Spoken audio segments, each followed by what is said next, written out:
Votre journal de la fin de journée, c'est Europe Soir. Laurent Bazin. L'invité d'Europe Soir, c'est Maxime Bossis. Bonsoir Maxime. Bonsoir. Merci d'être avec nous le jour de la disparition d'Henri Michel. Vous avez évidemment joué avec lui à Nantes. Vous avez gagné des titres, une Coupe de France notamment. Il a été votre coéquipier, puis votre sélectionneur en équipe de France. C'était aussi votre ami. Qu'est-ce que vous avez envie qu'on garde de lui ? L'image d'un joueur d'une élégance rare, d'une grande technique et surtout d'un homme toujours ouvert à ses coéquipiers, toujours prêt à les aider, même quand ils étaient très très jeunes. Il a tout fait pour que tout le monde puisse s'intégrer dès le plus jeune âge au FC Nantes, alors qu'il était déjà une star, un titulaire indiscutable en équipe de France, considéré comme le meilleur joueur français à 23-24 ans quand je suis arrivé au FC Nantes. Et vous aviez 16 ans à l'époque, je crois. Hein ? Comment ? Vous aviez 16 ans à l'époque, c'est ça ? Oui, j'ai fait mon stage d'essai à 16 ans et c'est là que je l'ai rencontré. Il était mon idole. Mais il paraît que vous avez signé, pardon Maxime, il paraît que vous avez signé à Nantes parce que c'était son club, parce qu'il jouait là. Alors, je n'ai pas signé que parce qu'il était là, mais en partie, oui. J'étais demandé par Angers, un peu après Saint-Étienne. J'étais aussi près géographiquement de Nantes, mais Henri était tellement mon idole qu'en effet, ça a joué sur ma signature à Nantes, oui. C'était un footballeur exceptionnel. Oui, il était exceptionnel. Alors, il n'est pas reconnu à sa juste valeur, car il a fait partie d'une génération en équipe de France qui n'a pas eu de titres et de matchs marquants, coincé entre la Coupe du Monde 66 et celle de 78, où d'ailleurs il était encore sélectionné. Et donc, malheureusement, les jeunes générations ne savent pas à quel point il a été un précurseur et un joueur magnifique, certainement un des meilleurs milieux de terrain d'Europe, voire du monde. Vous diriez c'était un mal-aimé, vous disiez à l'instant, les jeunes générations ne s'en souviennent pas, et c'est vrai, et c'est assez frappant pour ceux qui l'ont connu. Moi j'ai 50 ans, donc je l'ai vu jouer, Henri Michel. Oui. Est-ce que vous diriez que c'était un mal-aimé, vous ? Non, il n'a pas été mal aimé en tant que joueur, au contraire, il a été respecté de toute une ville, Nantes, et également du football français, de tous les connaisseurs.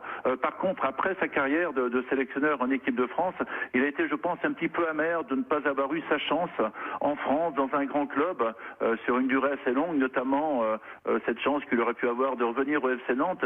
Donc il s'est un peu exilé dans des sélections qui étaient intéressantes, mais en Afrique, un petit peu partout, il a fait pas mal de Coupes du Monde, mais je pense qu'il était amer de ne pas pouvoir retourner avoir un poste important en France. C'est une star en Afrique, il faut le dire, Henri Michel. Oui. Au Cameroun notamment, il allait en Côte d'Ivoire d'ailleurs. Je crois qu'il a amené la Côte d'Ivoire en finale de la CAN, de la Coupe d'Afrique des Nations. C'est vraiment quelqu'un d'extrêmement renommé. Ah oui, renommé comme joueur quand j'ai connu, renommé comme sélectionneur. Il a quand même été champion olympique avant de prendre en main l'équipe de France après Michel Hidalgo, ce qui n'était pas rien. On a fini 3e de la Coupe du Monde 86 et après il est parti, il a encore été un peu sélectionneur et il est parti dans des Coupes du Monde et à la CAN avec des pays africains. C'était une vraie star du football français, également du football mondial. Alain Giresse dit de lui, c'était, avec qui vous avez joué bien sûr, Alain Giresse, c'était un leader. Ça veut dire quoi ? Qu'il pouvait être autoritaire ? Autoritaire comme sélectionneur, pas vraiment. Au contraire, il était très à l'écoute. Il était toujours à l'écoute comme joueur avant, mais par contre, oui, c'était un vrai leader. De par sa classe naturelle déjà. Déjà, il inspirait le respect. Et puis, il savait aussi pousser des coups de gueule quand il le fallait. Et quand il parlait, c'était toujours à bon escient. Et à ce moment-là, tout le monde se taisait. Du président à l'entraîneur, à ses coéquipiers. Quand Henri parlait à Nantes, eh bien, il valait mieux se taire. Christophe Lamar racontait tout à l'heure comment il a mis le jeune Michel Platini qui arrivait en sélection en équipe de France à sa place parce qu'il avait laissé le journal par terre en lui disant « ramasse le journal petit ». C'était ça aussi. Ça ne m'étonne pas. Michel s'en fichait sûrement, parce que je connaissais Michel à l'époque, Platini. Mais il aimait bien l'ordre établi, il aimait bien que chacun reste à sa place, mais ça n'a pas empêché évidemment de laisser tirer un fameux coup franc lors du premier match de Michel Platini, qui lui a pris le ballon pratiquement des mains. Donc il a été altruiste comme il a toujours été, et il n'avait pas du tout de jalousie envers les jeunes qui arrivaient de cette génération Platini. Quel homme était-il ? Michel Denisot, qui lui aussi l'a bien connu bien évidemment, à la fois comme journaliste et comme patron de club, dit c'était un seigneur. Qu'est-ce que ça veut dire dans la vie être un seigneur ? Un seigneur, c'est déjà une apparence, alors une apparence physique, c'est assez réducteur, une apparence physique hors norme. Hein. C'était un bel homme. L'élégance, vous voulez dire. Élégant, un peu comme pouvait l'être Alain Delon, au même âge. Donc déjà, c'était un seigneur sur le terrain, une classe folle avec un port altier, et également un seigneur dans son comportement, toujours tourné vers les autres, alors qu'il aurait pu se la jouer star. C'était une des rares stars du foot français à l'époque, et au contraire, il s'est fondu dans le moule nantais.